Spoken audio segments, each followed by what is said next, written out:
Yeah. It's George. It's Elaine. Come on up. Hey, Vinny, listen. I never heard anything like this in my life. Listen to this. This is exciting! This is exciting! Huh? Did I miss anything already? Kramer, get in! Kramer! Where's the crazy man? Hey! Sit down. Come on, it's about to start.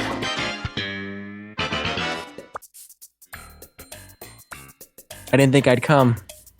I knew you would. Oh. And welcome to Seincast, a retrospective on all 180 episodes of Seinfeld, being hosted by two guys who continue to not be able to run their own lives. My name's Vinny. My name's Matt. You sort of sprung that on me, and Yeah. I'm like, I guess we could intro the episode that way this week. Vinny likes It's to... a Mona and Kramer quote. Yeah. Every week before we start recording, Vinny likes to say, okay, I want to start the episode this way this week, and this was your idea, Vinny. That's one of your least favorite quotes, if I recall.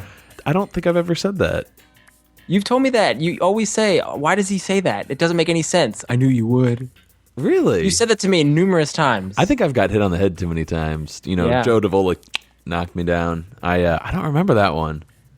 I'll let you know, dude, because there's a lot of things out there in the Seinfeld world that really bug me for no reason whatsoever. Blasphemer! Vinny and I have had a very busy week by the time this episode goes live, so we're recording it a bit earlier than normal. It's midnight on a Friday.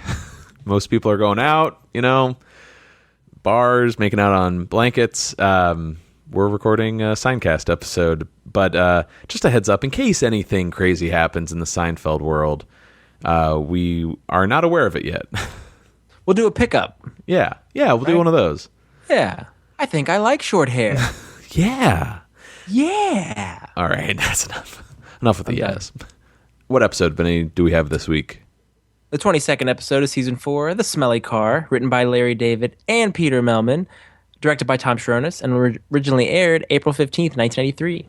One of our favorite writers, Peter Melman. Good to see him back. Yep. We did just discuss the implant 2 weeks ago, but... That's okay. You can never get enough Melman. No, you really can't. Speaking of which, we plan to sit down and talk with Peter in a couple of weeks. Not sure yet, exactly the date, but look forward to an interview discussing his seasons 2, 3, and 4 episodes soon. But in the meantime, let's give a little background here on this episode. Peter Melman had a friend at the time, a lawyer actually, who was always pitching him ideas for Seinfeld. And I think this was a trend with a lot of creatives on the Seinfeld team. You should come down to my office. There's an idea for a sitcom. Yeah.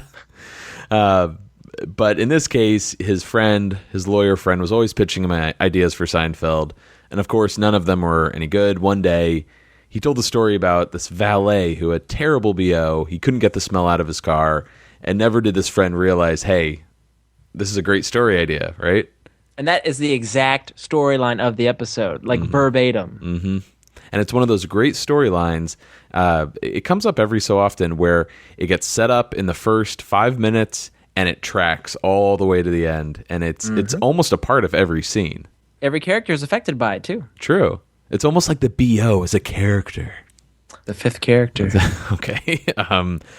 There's this really cool interview with Heidi Swedberg, who played Susan on the DVDs, and there's this really interesting moment, and it's really hard to sell on this podcast. You really have to just see the clip. It's on YouTube, and we'll include it in our show notes if I can find it. But she's looking back on the Smelly Car, which is her, well, technically, she's in the next episode, but really the last Susan appearance in season 4, where she gets a nice, full episode, and she was just reflecting how fond she was of all of the Peter Melman episodes she was in.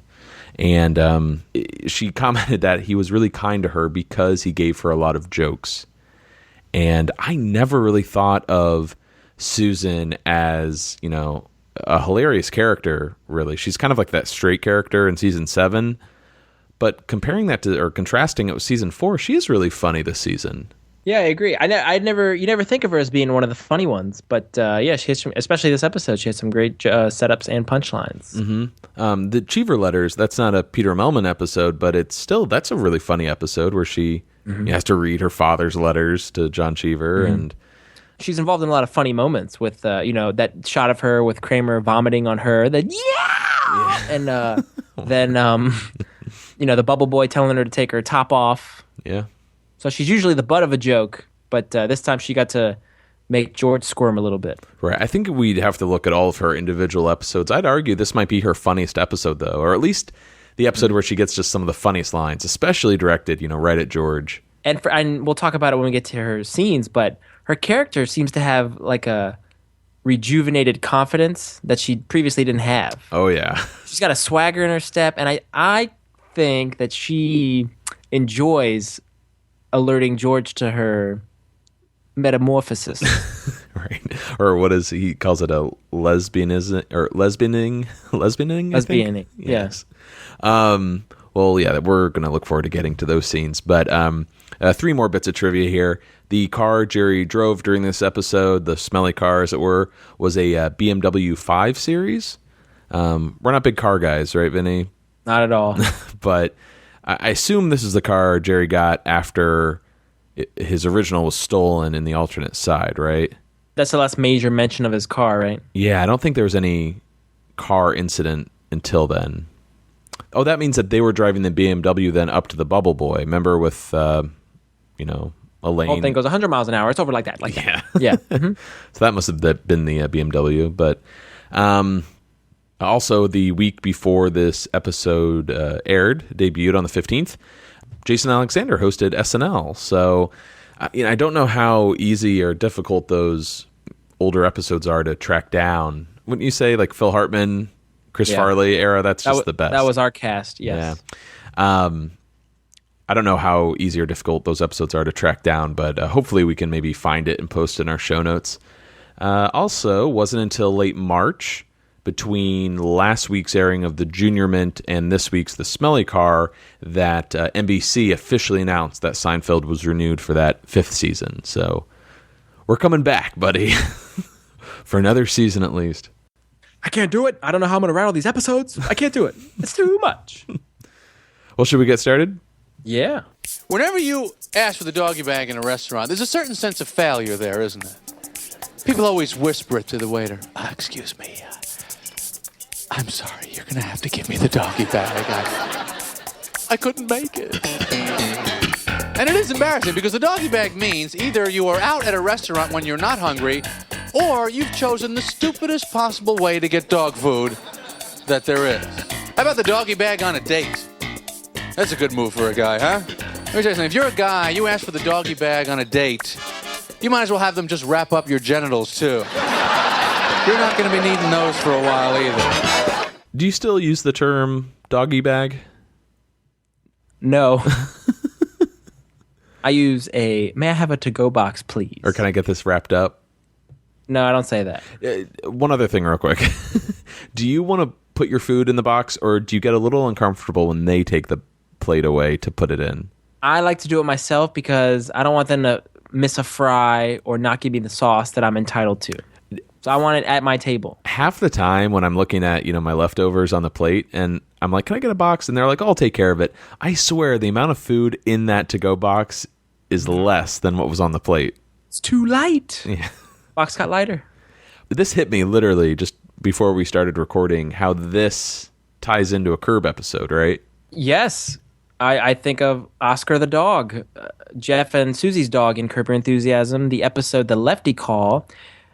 Larry, Jeff, and Susie are out to lunch, and Susie asks for a doggy bag, and wouldn't you know who's the waiter?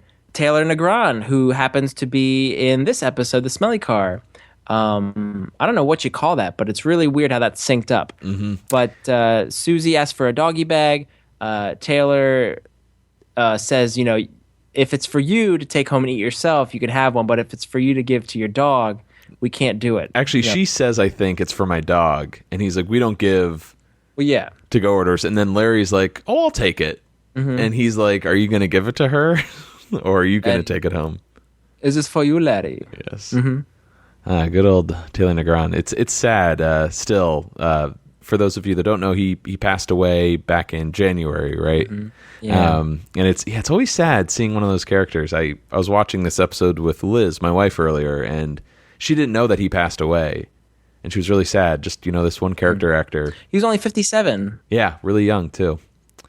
But I'm really glad that we get to talk about his episode because it's a small role, but it's dynamite. So first scene of the episode, I didn't know this. This restaurant has a name. It's called Katie's. Katie's, yeah. It's on the door. Never noticed that. Very small detail. But the restaurant, Katie's, is actually Building 5, which we've brought up many times at the CBS Studio Center. This was actually right next to Jerry and Larry's office during the fourth season. So I love, even though it's a studio and it's just totally normal, I just want to walk around that CBS Studio Center and just be like, oh, that's where they filmed that episode, and that's where they filmed the handicap spot, Yeah. It's really exciting. The murderer struck again. Yeah. Yeah, there you go. So Jerry and Elaine are waiting outside for the valet. He's dangling his scarf in her face, which is, I don't know, I love that kind of humor. It's best when it's with a significant other. Yeah. Hell, even with you, Vinny, I would do that. Thank you. You've done that. If you look closely, though, you see Julia, she smirks as if she's going to crack, and then she has to, tighten her face up because she's supposed to be upset with Jerry that he's doing this. No, doesn't bother me. No, not at all. The valet shows up to get Jerry's car, and while he runs to get it, Elaine, in a polite manner, says, "Please hurry." And Please hurry. Jerry has a fun little bit there. And I thought Jerry was going to lay into her, for being on a guy who's busting his ass, getting your car, being kind of uppity. But it's more about, oh, we can't leave your boyfriend Carl waiting. I'm surprised at how gaga she is over this guy. Carl, man, what is... We'll talk about him later. But we'll get to him. Right. But there's one little interruption here, which we should just jump into with the old couple walking by. Stan, why do you have to pick your teeth at the table? Leave me alone. Yeah, I'm going to get married real soon. That's something I think you've dropped in front of me and Liz many times. Multiple times. Yeah, whenever we're going at it. So that husband and wife, they're played by Walt Beaver and Patricia Place. Walt Beaver only has 7 acting credits on his resume. Seinfeld was his 6th. Wow. And Patricia Place, she was in Outbreak, Black Sheep, and she appeared in Wedding Crashers. Oh, nice. It's such a brief moment, but God, so memorable. This is one of those little asides that just stick with you for some reason. Yeah. So where's Jerry dropping Elaine? Off at Carl's. And this is quite a racket. Jerry takes Elaine out to dinner. I'm assuming he treats her. And then he drops her off at his place, and he goes home empty-handed. Right. And Carl gets arrested for chicken, too. But, Vinny, tonight might be the night. You never know. Baby doll. Oh, so I like the baby doll. That's something we say, right? Mm-hmm. That's one of ours. And then one of ours. You say nothing original, Vinny. Maybe we are a couple. I like that they're kind of over the being ex-boyfriend and girlfriend, and they're kind of talking in a supportive fashion with each other now.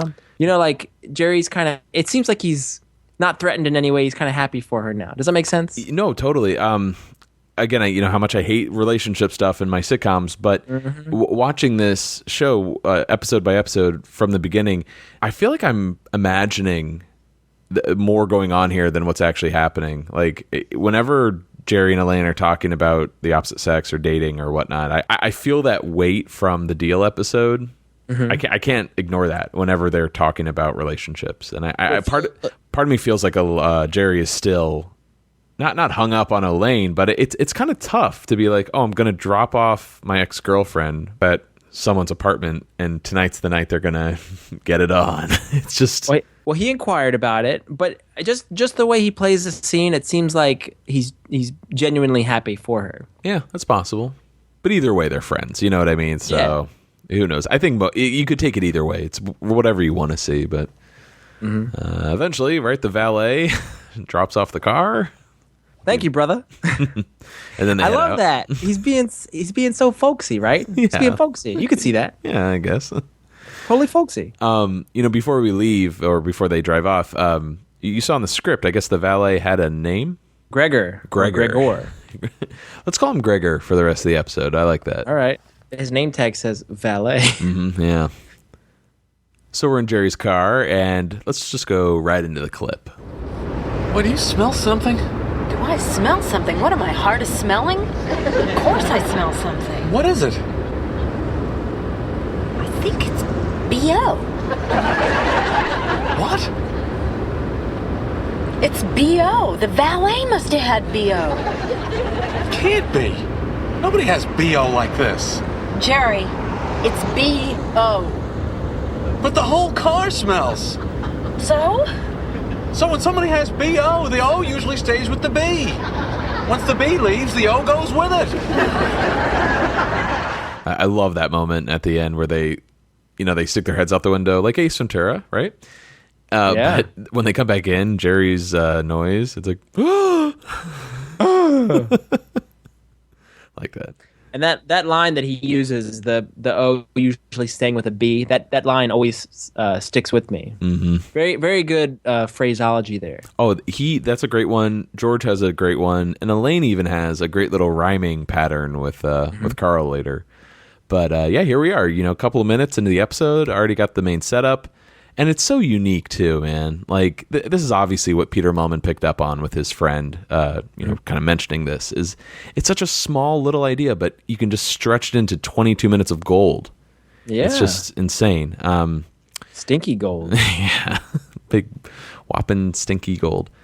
We're at Carl's apartment now, and Elaine and Carl are enjoying some wine when we hear about Carl's exploits here. He fishes, he skis, he pillages, he plunders. Oh, you pillage and plunder. Yeah, only when I travel. Ugh. Let's wrap up the scene. Elaine's really into this guy, and they start kissing, and actually just start hugging, I guess. And Carl smells something, you can tell from his expression, pretty rank in her hair. Let's get to the character first. Is Carl completely out of Elaine's league? I'm sorry, let's reverse that. Is Elaine completely out of Carl's league? Yes. The man's a doofus. I don't know. I like the actor. His character. Ooh, it is. What is that? I pillage. I plunder. Well, okay. And she goes for it. He's wearing a sweater vest. We can get into the actor's resume here, but I think his voice is incredibly dreamy. So if you were the wake up phone guy, or the wake up call service, I'd be like, oh wow, what's this guy all about? And then you meet him, and you're like, oh, okay, well. Maybe he has a great personality. Who knows? Do you recognize his voice from Sabrina the Teenage Witch? I never watched that. You don't know her cat that she had? I don't. He was the voice of her cat, Salem Saberhagen. Oh, there you go. Did you watch that show? Anyway, I didn't watch it, but I recall that cat, and it was very fake. I want to put you on the poly. I think you've seen it. Okay. So, actor Nick Bakay plays Carl. Seinfeld was his second acting credit. Oh. Did you know he was on 5 episodes in Living Color? And He also wrote a couple sketches? Okay, so there's a skit I saw recently. I forget the name of it, but the premise is it's like a Jeopardy, 3 contestants. There's a board with all the categories, and it's all yo mama jokes. So it's like, your mama's so ugly, and then it cuts to Jamie Foxx, saying your mama's so ugly or whatever. But he's the host, and he has that very kind of cheesy game show host voice turned on. He was in that 70s show. He was in some King of Queens episodes, but he also wrote some episodes. He did the screenplay for Zookeeper, another Kevin James movie. He's currently a writer on that show, Mom, the one with Anna Faris. He wrote, along with Kevin James, Paul Blart 1 and 2. And I remember seeing him... You're laughing. I remember seeing him doing segments on ESPN. He was kind of like a guest analyst, but he would really just provide kind of comedy to lighten the segments. Mm-hmm. All of our respect to Nick as an actor. He's fantastic, great voice, obviously very funny and very successful as a screenwriter. But yeah, his oh man, it's the character. This is so shallow, but it's just his look with Elaine. It just doesn't seem to go together. But let's move over to Champagne Video. Here is our first trip to Champaign Video, which I'm really excited about. This is not only one of my favorite locations, mainly because it's gone, it no longer exists, the actual exterior, but I love scenes on Seinfeld and in movies, TV shows set in video stores. Not DVD stores. It has to be VHS. I don't know Right. why. It's just This one is very much a 90s video store. yeah, like that. I love Scream, still do, but I love Scream as a kid, and that scene with Randy in the video store. That's just love that. Love that kind of setting. George is returning a video while Kramer just plans to look around. I love how they're out together, the two of them. Yeah. Part of me wants to know why, but it hasn't happened that often. It seems normal by the end of season 4, though. I question it early on when it's unprecedented. I'm like, whoa, they're out together. This is weird. It just feels right. It felt weird in the busboy, Yes. but now after the implant, Well, there's usually a reason gross why bard, yeah. Yeah. Oh, good point. There's usually a reason. Like they're on a mission together. This makes no sense unless. Was George obviously wasn't with Jerry because Jerry wasn't home. Did he just call Kramer up and say, hey, you want to go to the video store?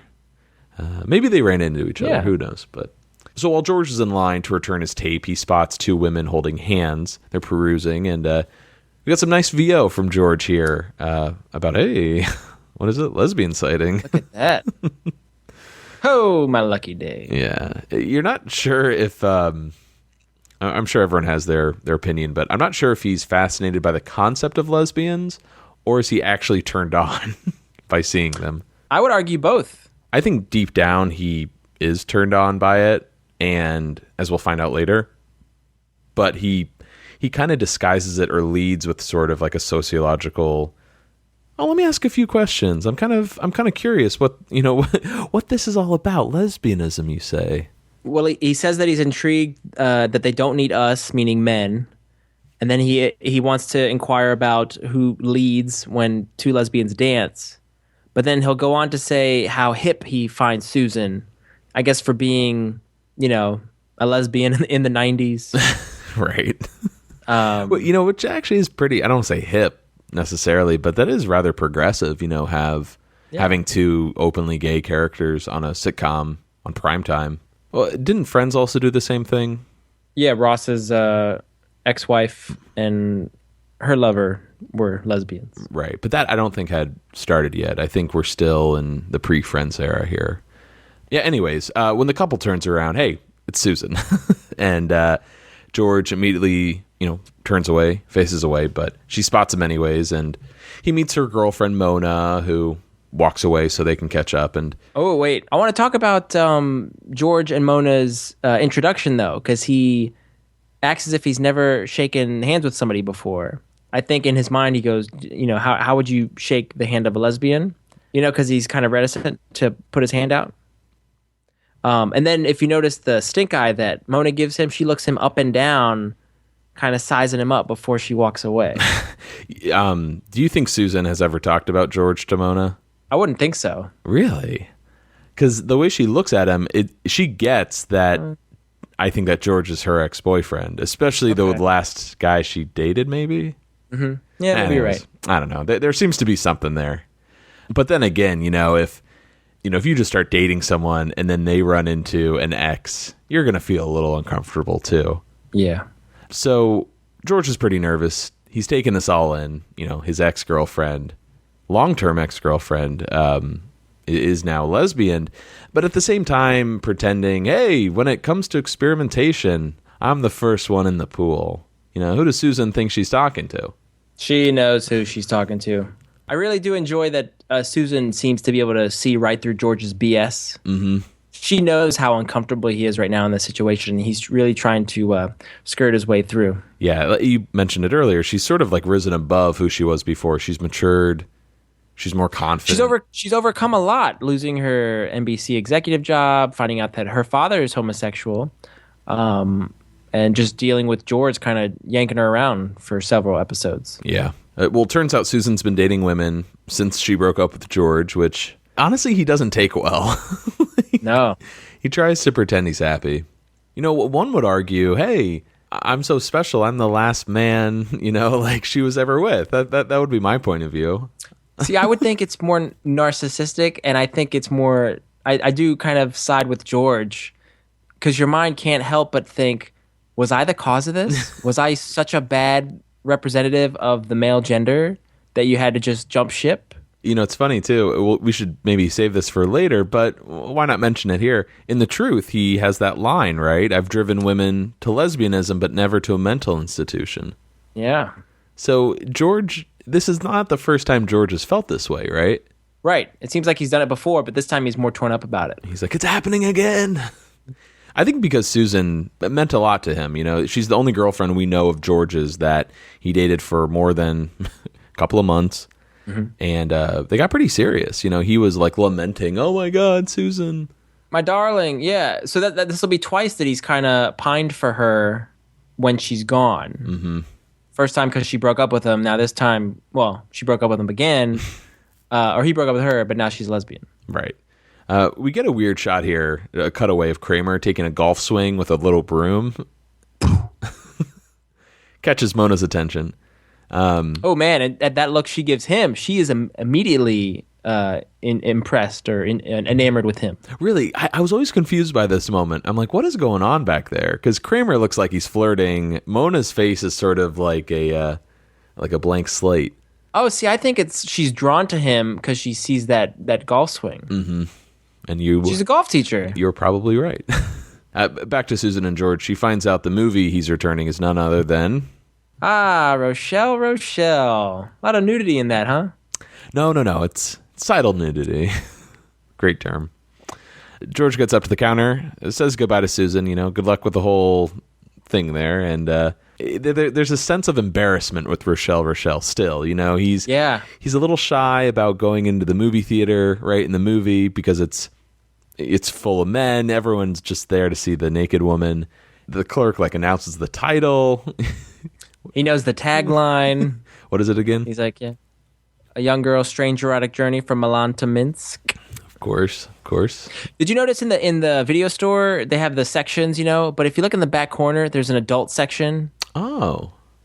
There's a behind classics, drama. It's in the back left corner of the store. But it's clearly out in the open. It's not like it's in the, the back curtain that we were used to when we were kids in the video stores. Yeah. I always try to I never walk back there, but I'd look at it from a certain angle. Can I see back there? Nope. Or when a guy walks in there and the curtain does open, you're like, what I saw you. I saw something. I did notice a few VHS covers behind Susan when she's talking to George. It doesn't look like anything hardcore, but it definitely looks like something that should be in the back room, not out in the open. Yeah. There's a Few Good Men poster on the wall, as well as a Mr. Saturday Night. Mm-hmm. I saw that again. I saw Poltergeist 2 VHS and Gremlins, but that's all I recognized. All right. Love that, right? When you can... Riveting. Yeah. Riveting podcasting. Riveting right podcast. The podcast of the year. So anyway, George goes up to this clerk. Yes, and he gets charged, $3.49 instead of $1.49 because there's a $2 fee for not rewinding. And there's no signs here. This is an outrage. I really do miss those days, though, of VHS. I mean that, the noise a VHS tape makes when you put it in that hard plastic case and when you close it shut. And the Be Kind rewind stickers. Yeah. We had a video cassette rewinder on one of our end tables. So after we'd watch a movie, we'd put it in there. Couldn't you just leave it in the VCR? Good question. Yeah. But we had... Well, I think so you could go right to the next movie or go on about your day. You'd put it in this rewinder. That's amazing. That was an invention. Yeah, it takes 2-3 minutes to rewind a 2-hour tape. 2-3 minutes? Yeah, right? Wow. It's just amazing that we have DVDs now and Blu-rays and streaming. Screw it, yeah, streaming for the most part. There's a lot of new viewers from what I've heard, new subscribers to Hulu who are a lot younger than even us, and they might not have even grown up with VHS tapes. So I wonder, how much scenes like this date the episode. What are those rectangles in the background there? I don't get it. Kramer jumps in here and is actually very helpful. Tells George, hey, it's going to cost you less if you keep the movie an extra day and rewind it yourself. Don't give him the satisfaction. I'm not giving you the satisfaction. I'm going to watch it again. How could that hurt? You know why? He's got hand. Yeah, right? That's it's kind of implied, right? What he's going to do? Oh, you know what he's doing. Right? No glamour available. Yeah, well, no contest, yeah. Go ahead. Before we go on, did you notice Kramer is doing to George in Champagne Video the same thing that Kramer does to Newman in Bleecker Bob's Records? Like the puppet master kind of telling him. He's kind of being the puppet, yeah. But this one's helpful. Same thing, but it's still him talking in his ear. Right, like a little devil on his shoulder. I couldn't help but see the similarities there. You know, we always mention how Kramer, always good intentions, trying to help someone, always winds up screwing that character over. I honestly can't see how this is a bad idea. I'm like, George, he's saving you 50 cents.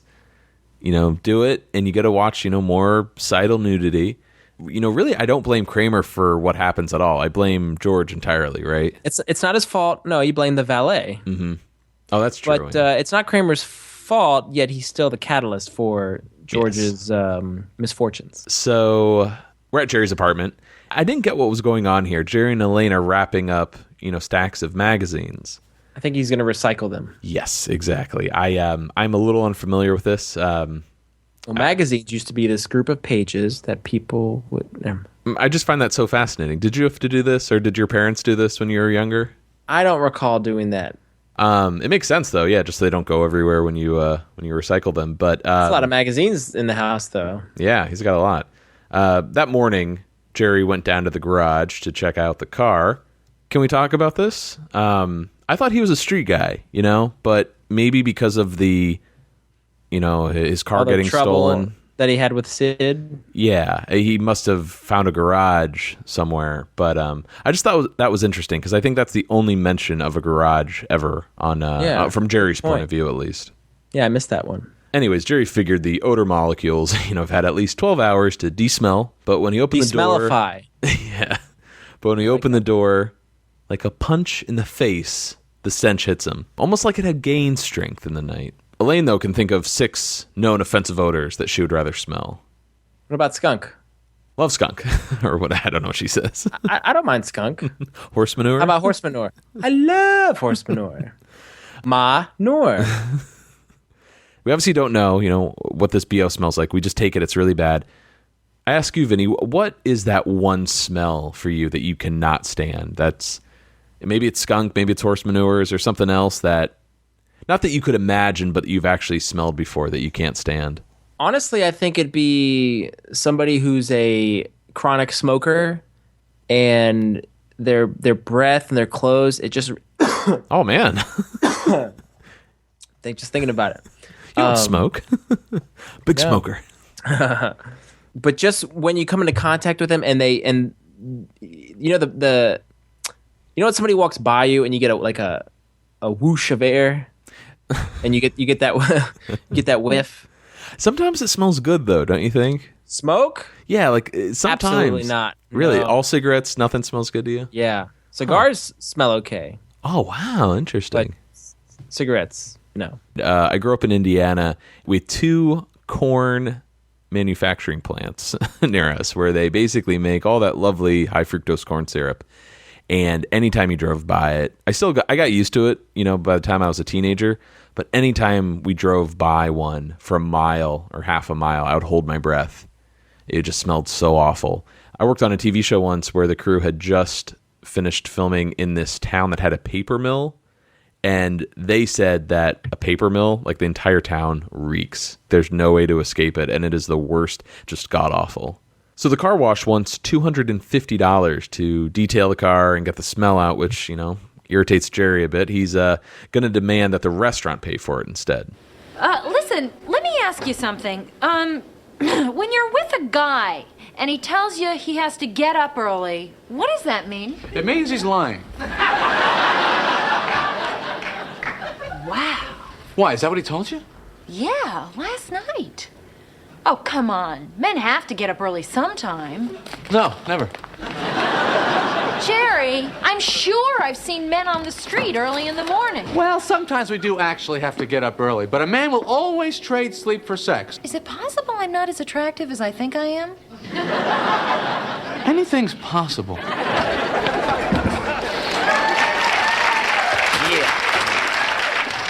What's the matter with you? Steinbrenner. He's ruining my life. Oh, yeah, Steinbrenner. I don't think I can take another season with him, Jerry. He'll just trade away their best young prospects, just like he did with Buhner, McGee, Drebeck, McGriff. I know the list.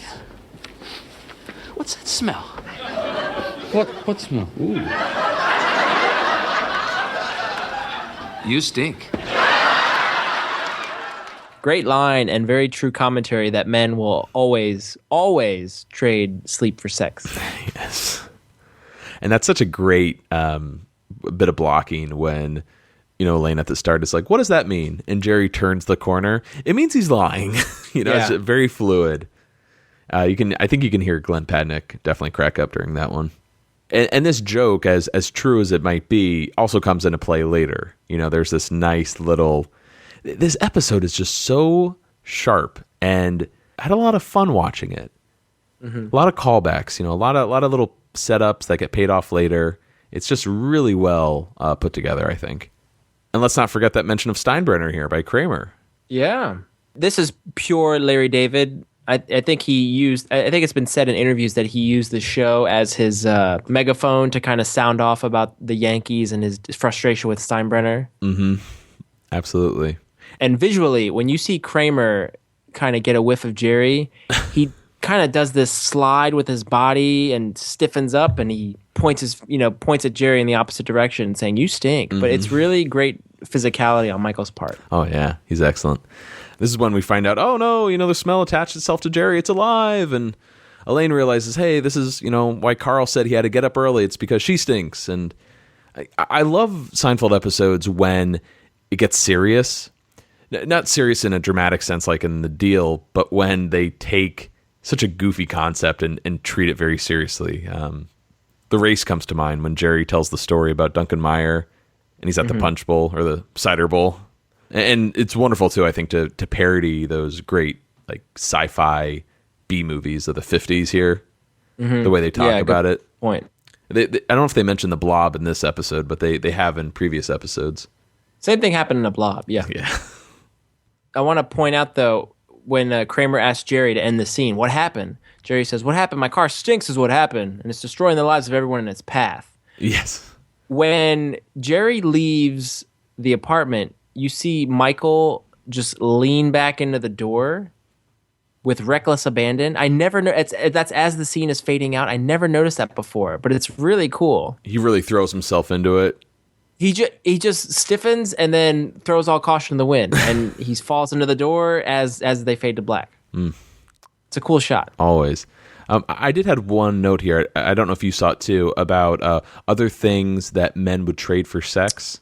Yep, some additional dialogue was cut, and Jerry, in addition to sleep, what men would trade for sex, he said pride, self-respect, honesty, real estate, jewelry, fingers, and toes. That's good. Wish they kept that in. I like that list. Mm-hmm. Now we're in Jerry's car. Jerry's pretty much got his nose out the window, or at least facing the open window, and George in the passenger seat. He's trying to deal with the BO, trying to comprehend what's going on. Turns out in 38 years in the business, the car wash guy that Jerry talked to has never smelled anything like it. But George, meanwhile, is wondering, am I the one that drove Susan to lesbianism? Suicide, maybe, not lesbianism. And here's Which got me thinking. The woman who George almost drove to suicide, Allison, is going to appear in this episode. Mm-hmm. So not only lesbianism, but suicide, both paths that George drive these women to appear in the episode. That's a good point. I love the term here George uses, lesbianing. The girl Susan is lesbianing with, Mona, has never been with a guy before. But now we're back to the smell. It's not even BO, it's beyond BO, it's BBO. This is Jerry's idea of the BO Gestapo. I'm lukewarm on the smell Gestapo. Yeah, it's funny. The term Gestapo could always be tied into something for comedy, I feel, but here it just doesn't seem right. Yeah. But typical George, he finds Susan more attractive now than ever. In fact, if he knew she was a lesbian, he never would have broken up with her. Let me see if I understand this. On second thought. Love that. Very self-aware moment for the show. What do you think? Why does George feel that way? He never would have broken up with her. With George, it's always, grass is always greener. What's the guy got on his plate? When you were with her, you said you couldn't stand her. I love her. Same thing with when going up to the stairs of her apartment. He felt like it was going into, being marched into a cell, and then as soon as he gets to go up those stairs, he's cursing himself. So it's just the fact that she's out of his life and she's with somebody else now. That's why he likes her.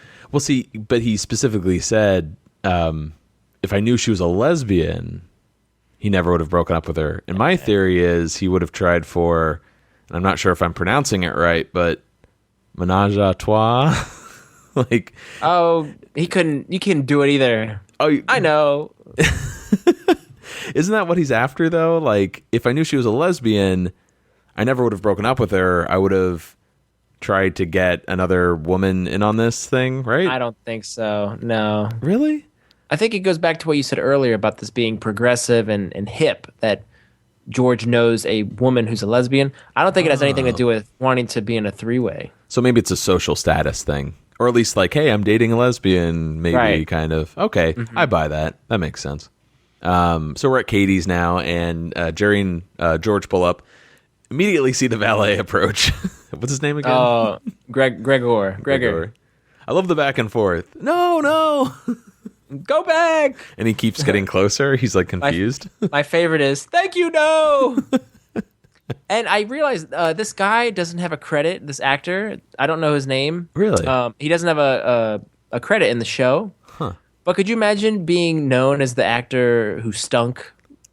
Like you get not typecast, but he's always going to be known as the smelly valet guy. You think that's a bad thing, though, to be on Seinfeld? There is a question. What would be the least... Well, a character that doesn't only...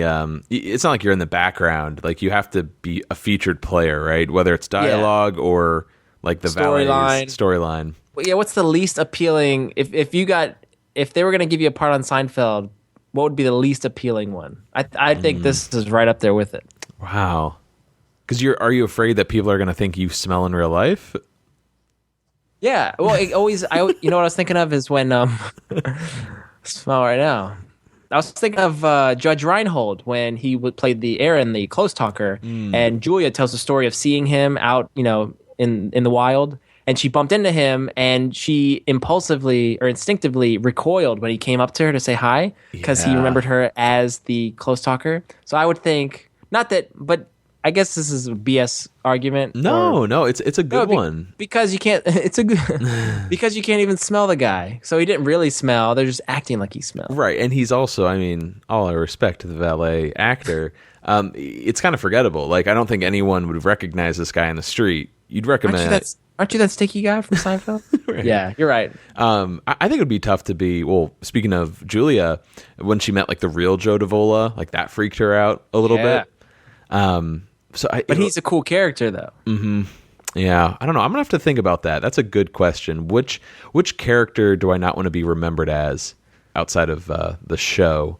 Anyways, later Jerry confronts the maitre d', the owner, I guess, and claims the valet stunk up the car. But the guy argues, hey, maybe it was Jerry that did it. Maybe Stinky Jerry stunk up the car rather than the car stinkied up Jerry.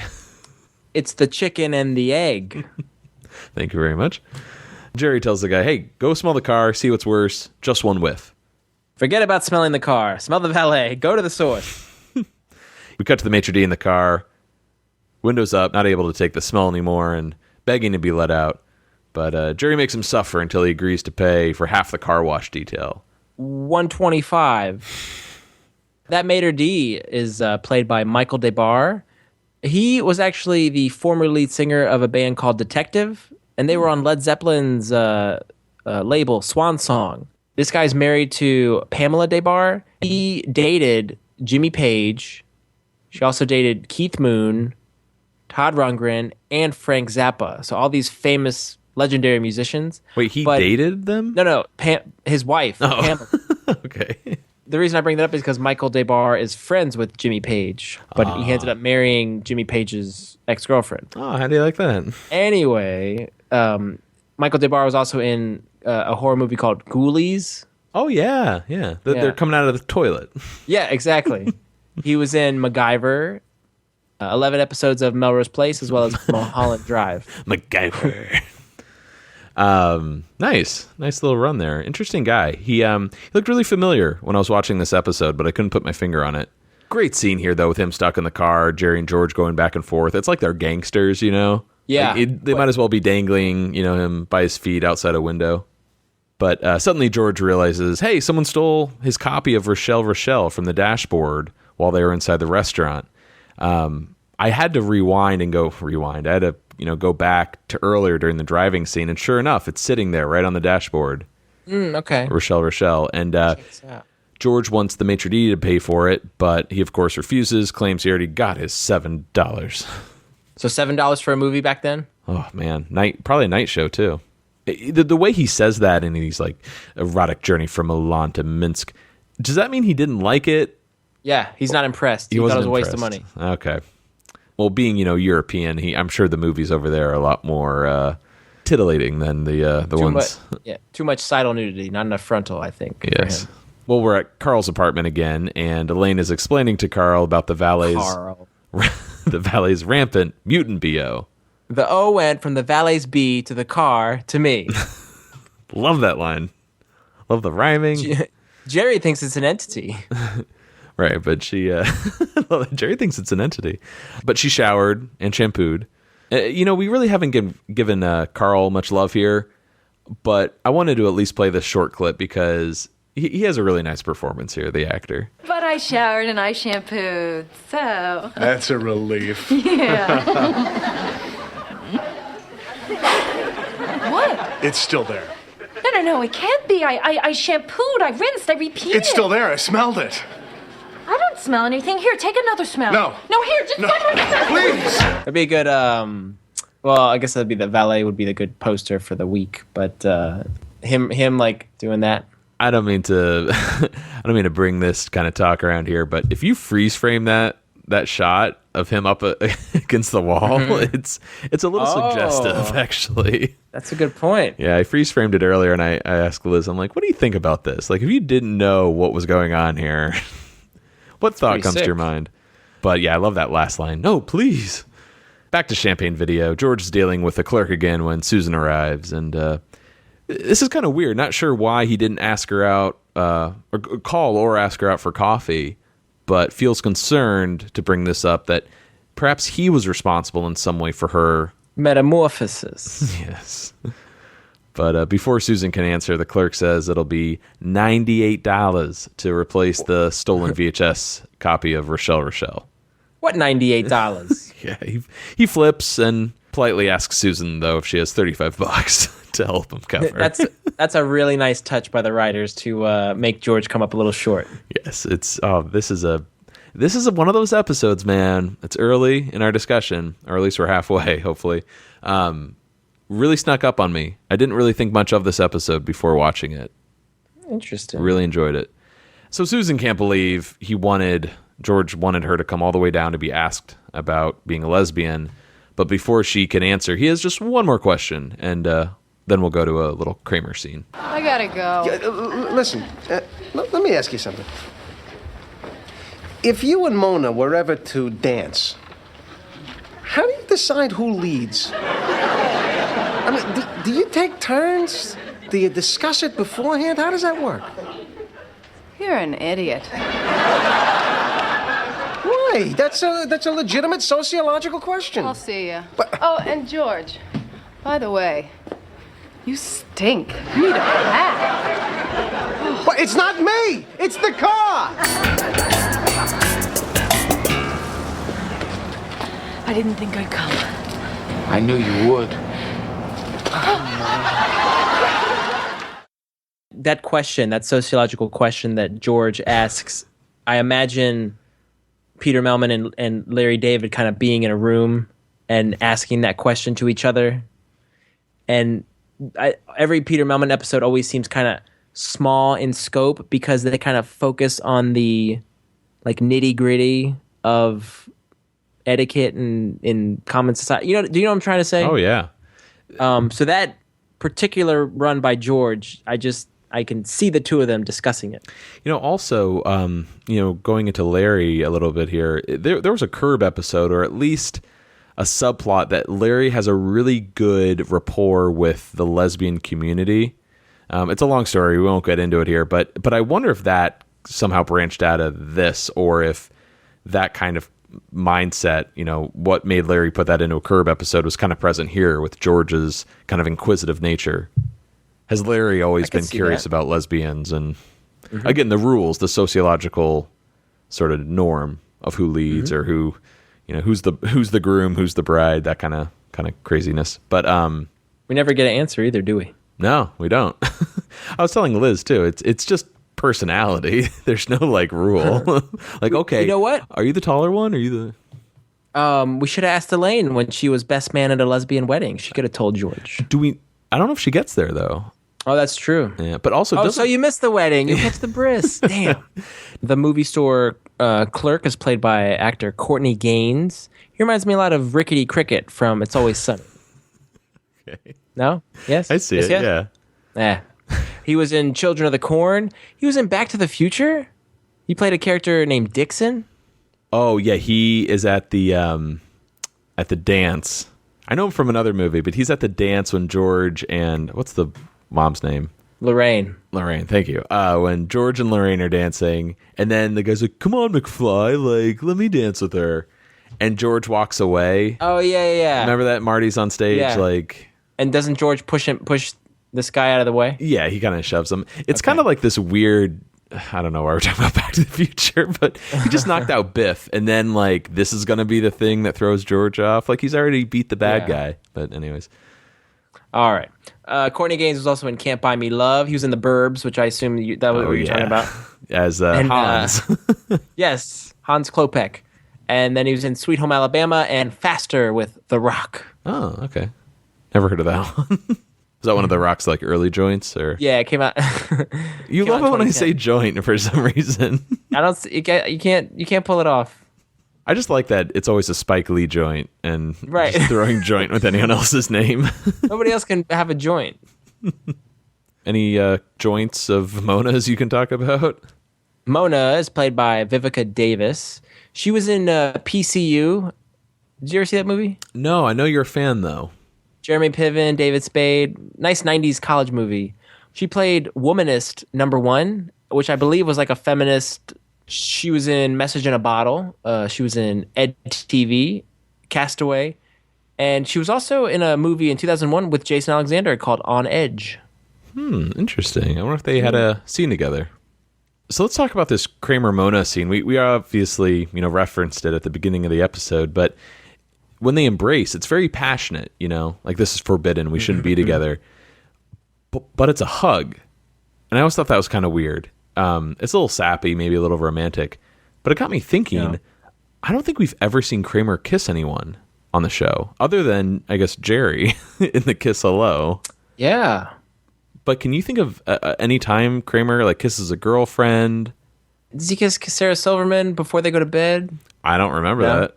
I don't think That's so. a really good point. I can't ever recall Kramer kissing a woman on the mouth. We've seen Jerry, make out with plenty of girls. We've seen Elaine, even in this episode, kiss Carl. Yeah, George kisses Susan when he comes. Good day. Yes, that's the first thing that came to mind with them. Kramer almost kisses Mary and the librarian behind the door. Touch. You're right, though. They do kiss in that, I think.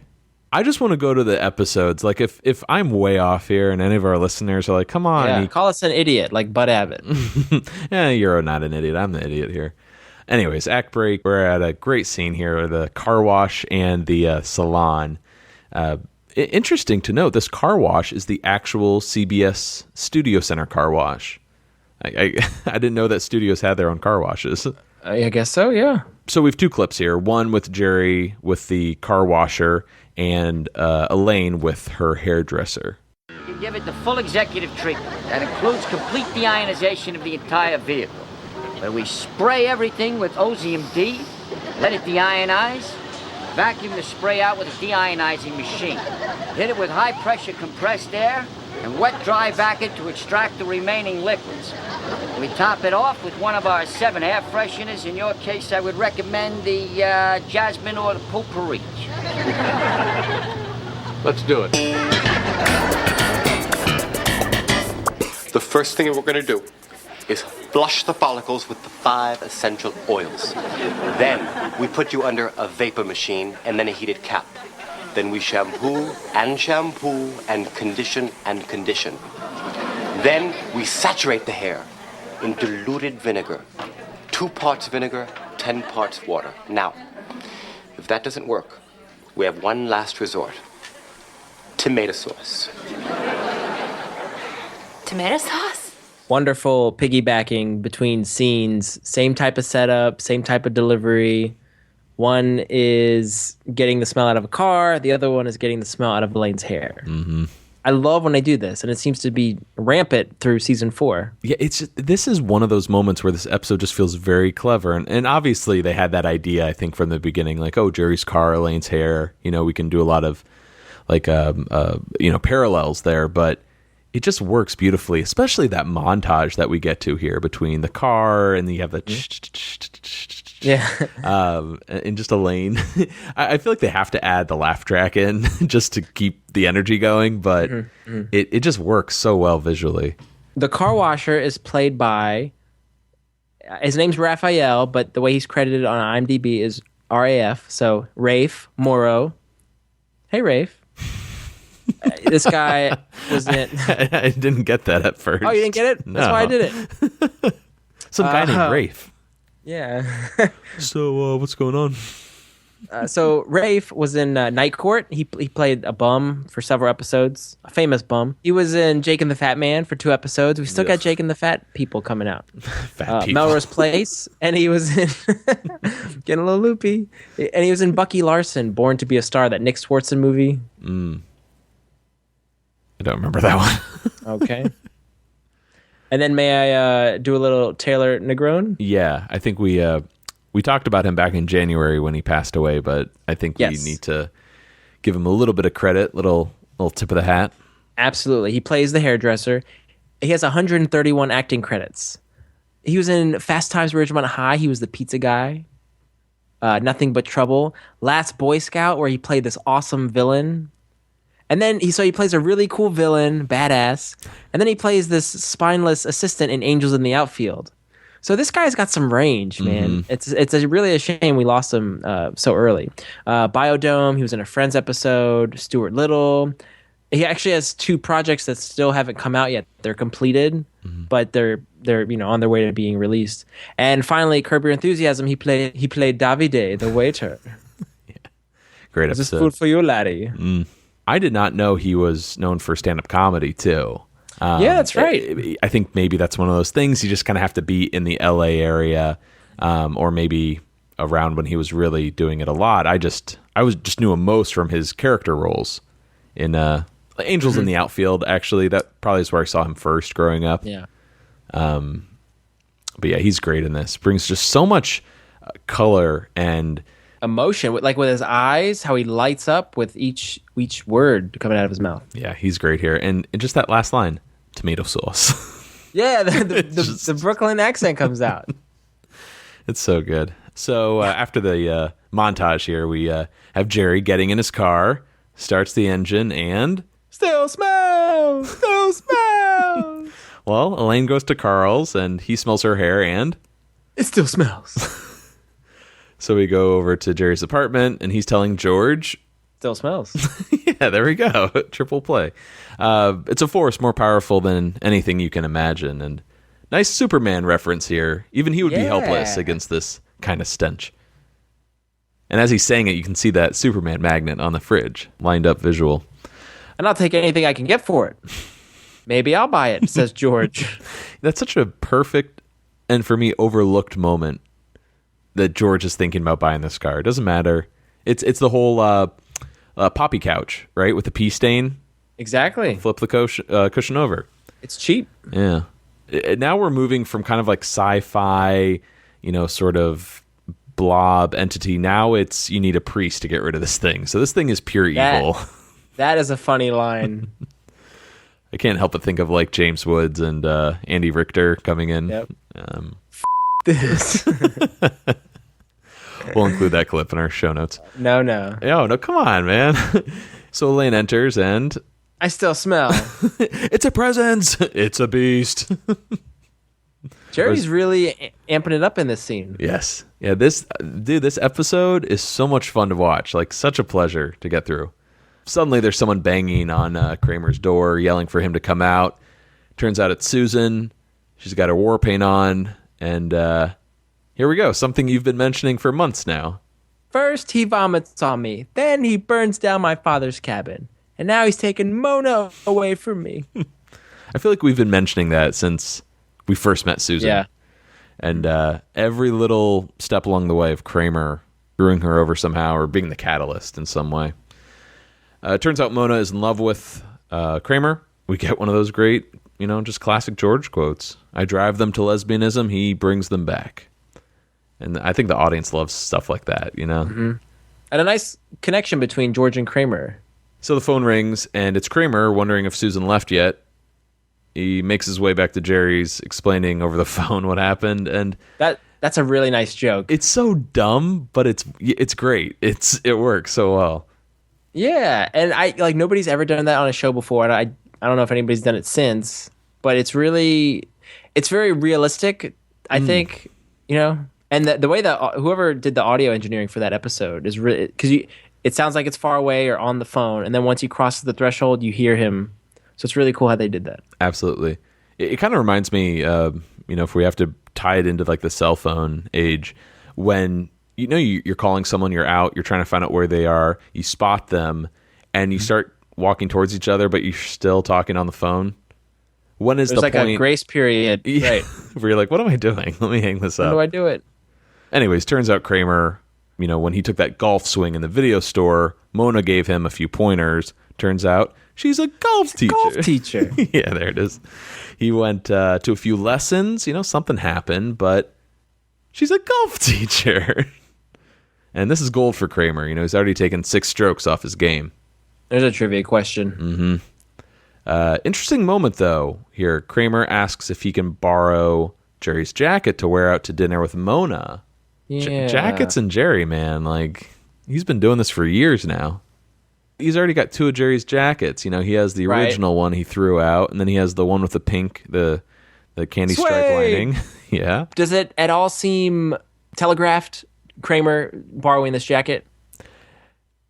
Okay, I'm an idiot. I love Seinfeld, watch it all the time. I did not pick up on it at all. Okay. And I've been mentioning her all episode. Liz was next to me, and she picked up on it. She's like, "Oh, it smells," and I'm like, "Oh, okay, that's a good call, Liz." I only know it purely from watching the episode so many times, but I wonder if a noob viewer or an idiot would pick up on it, and your wife did pick up on it.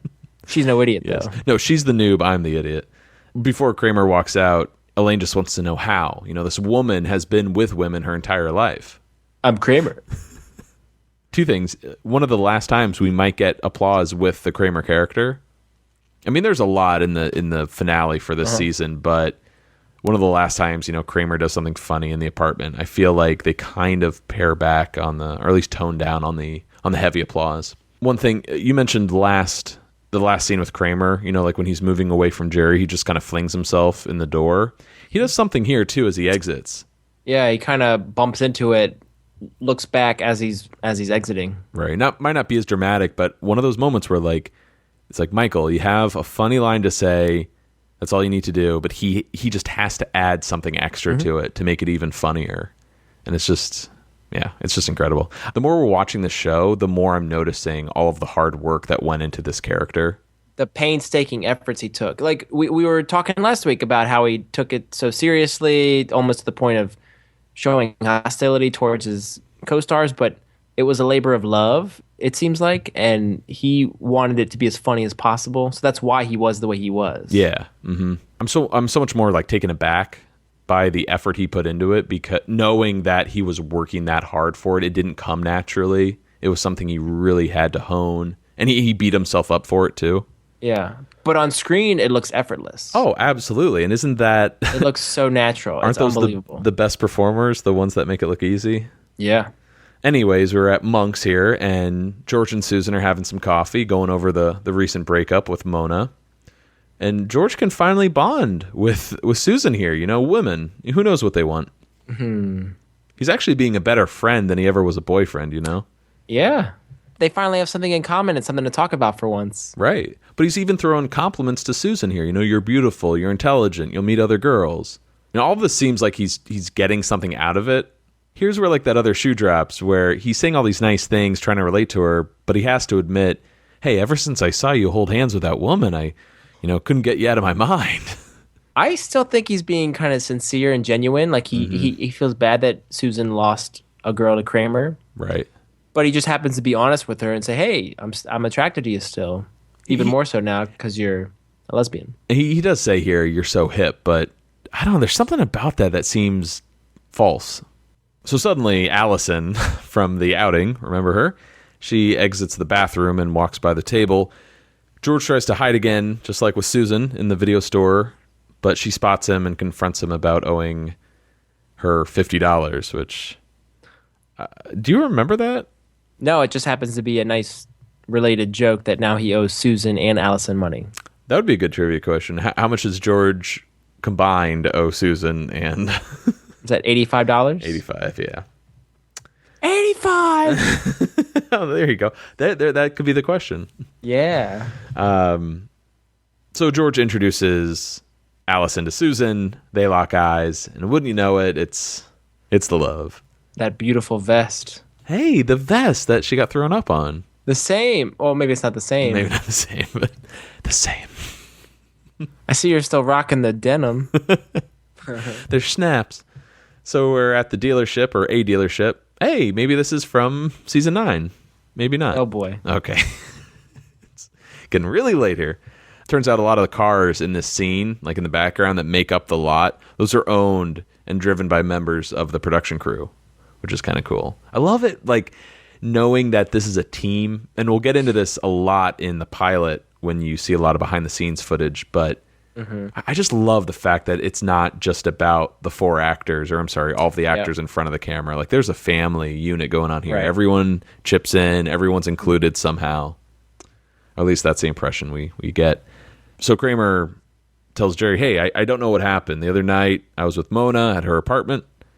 There's that, what's the callback here to the Junior Mint? You know, with that fake wood wallpaper? It's fabulous. It's like a ski lodge in there. There you go. Very nice reference. That's a good one. And you could definitely tell that's like the Larry David note. Oh, this would be a good place to tie in that throwaway. But Kramer and Mona were on the couch. Kramer moved in to hug her. Next thing he knows, she tells him that she's leaving because she has to get up early. Again, another little callback, and it's beautiful. This is when it reminds me of like a zombie outbreak or something like that. It's like, or a vampire movie. It's like, yeah, like, she said how tired she was, and she had these 2 bite marks on her neck, and no one realizes what that means. But meanwhile, the dealer is circling the car. It's a 23,000 miles. Not sure why Jerry wants to sell it. And he gets in while Kramer mentions, hey, I was wearing your jacket last night. And Jerry realizes, hey, I wore that in the car. The Beast.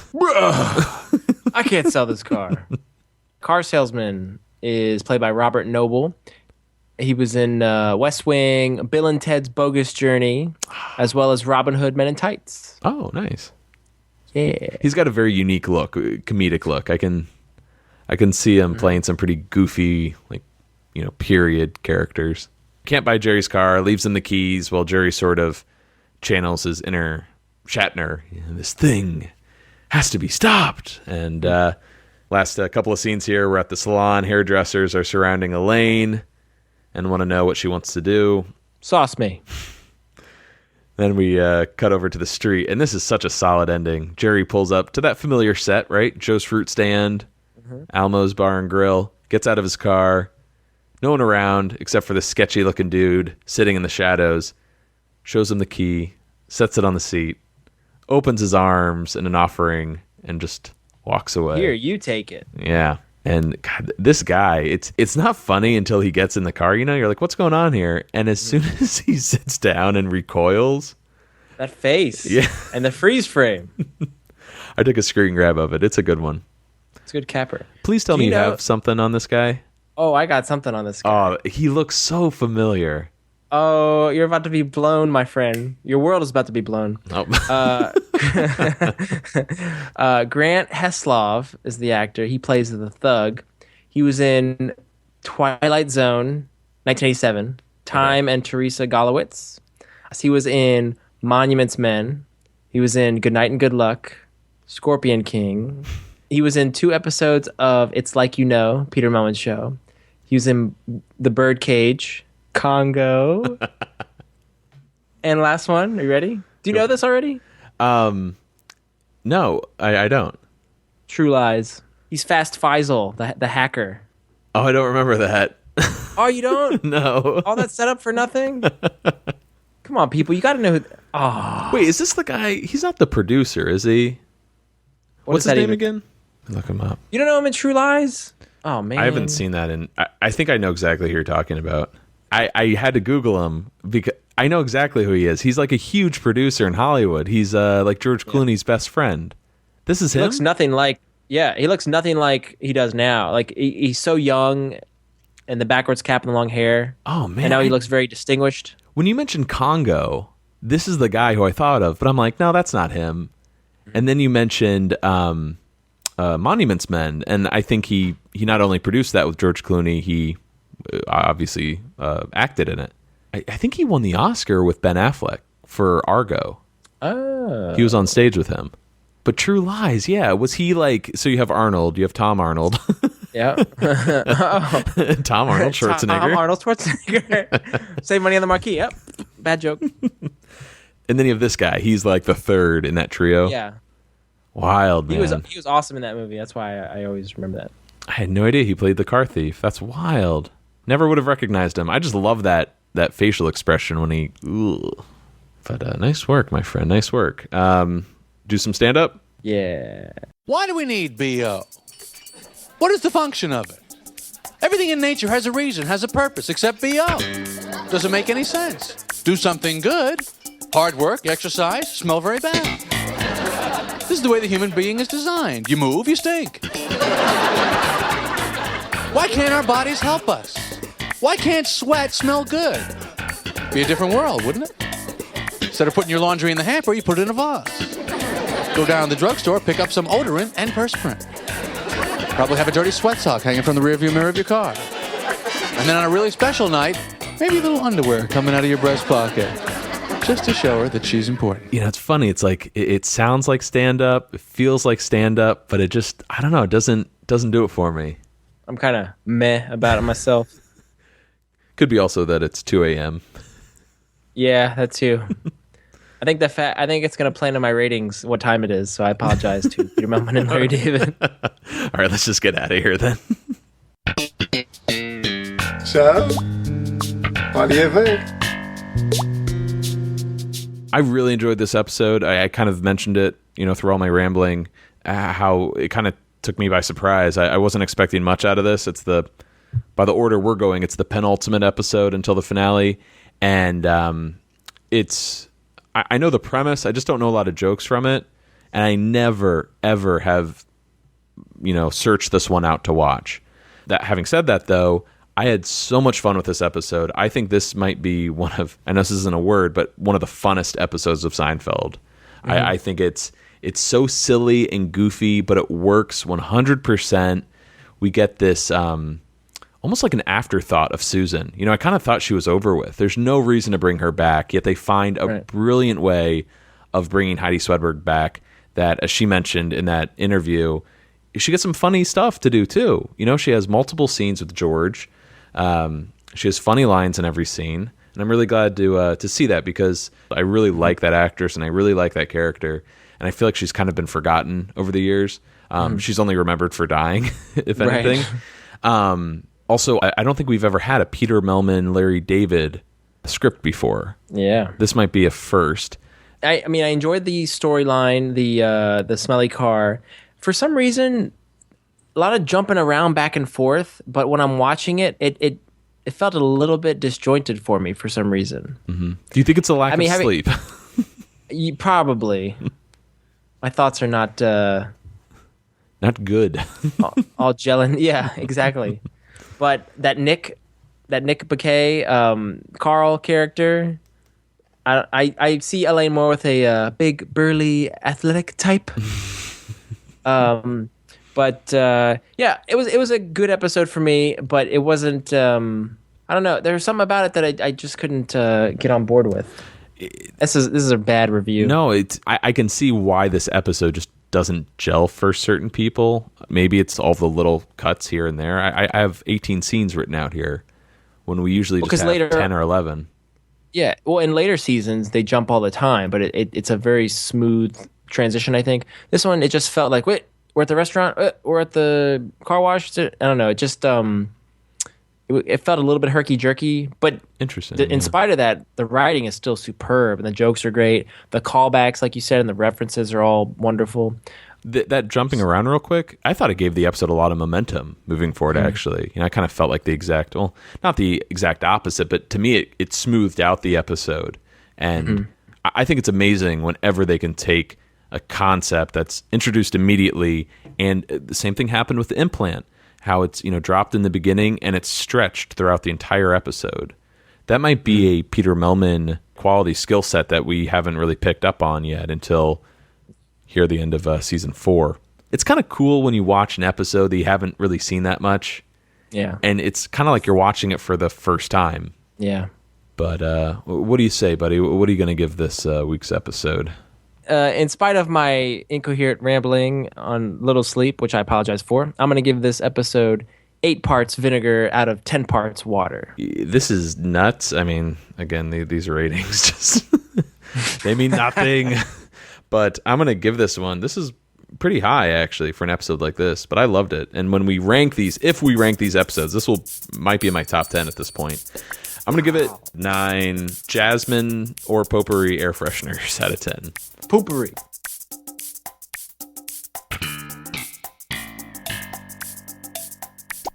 Okie dokie. That's going to do it for us here on Seincast this week. If you'd like to get in touch with us, you can email us at seincast@gmail.com, like us on Facebook, follow us on Twitter, or find us on Tumblr or Instagram. Right on. Also, we're on iTunes. Check us out. Leave us a rating and review if you have the time, of course. Also, if you'd like to support the show in any way, we have a donate tab on the top of our Tumblr page. Thank you so much to everyone who's donated so far. It means a lot.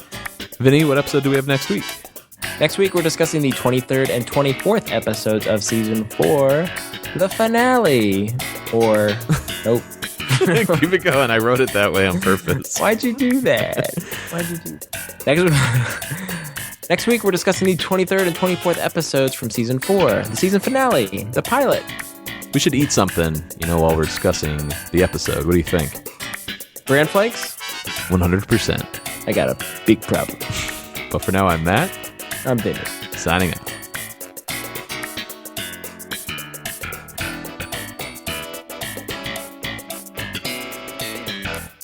Seincast is not endorsed by Castle Rock Entertainment, Sony Pictures, or NBC. It is intended for entertainment and information purposes only. The official Seinfeld site can be found at sonypictures.com/TV/Seinfeld. Seinfeld, the Seinfeld logo, and all names, pictures, and audio of Seinfeld characters are registered trademarks and/or copyrights of their respective trademark and copyright holders.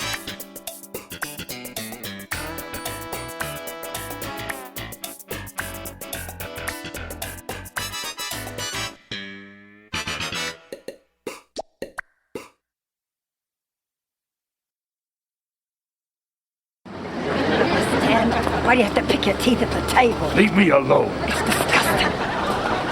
Yeah, I'm gonna get married real soon.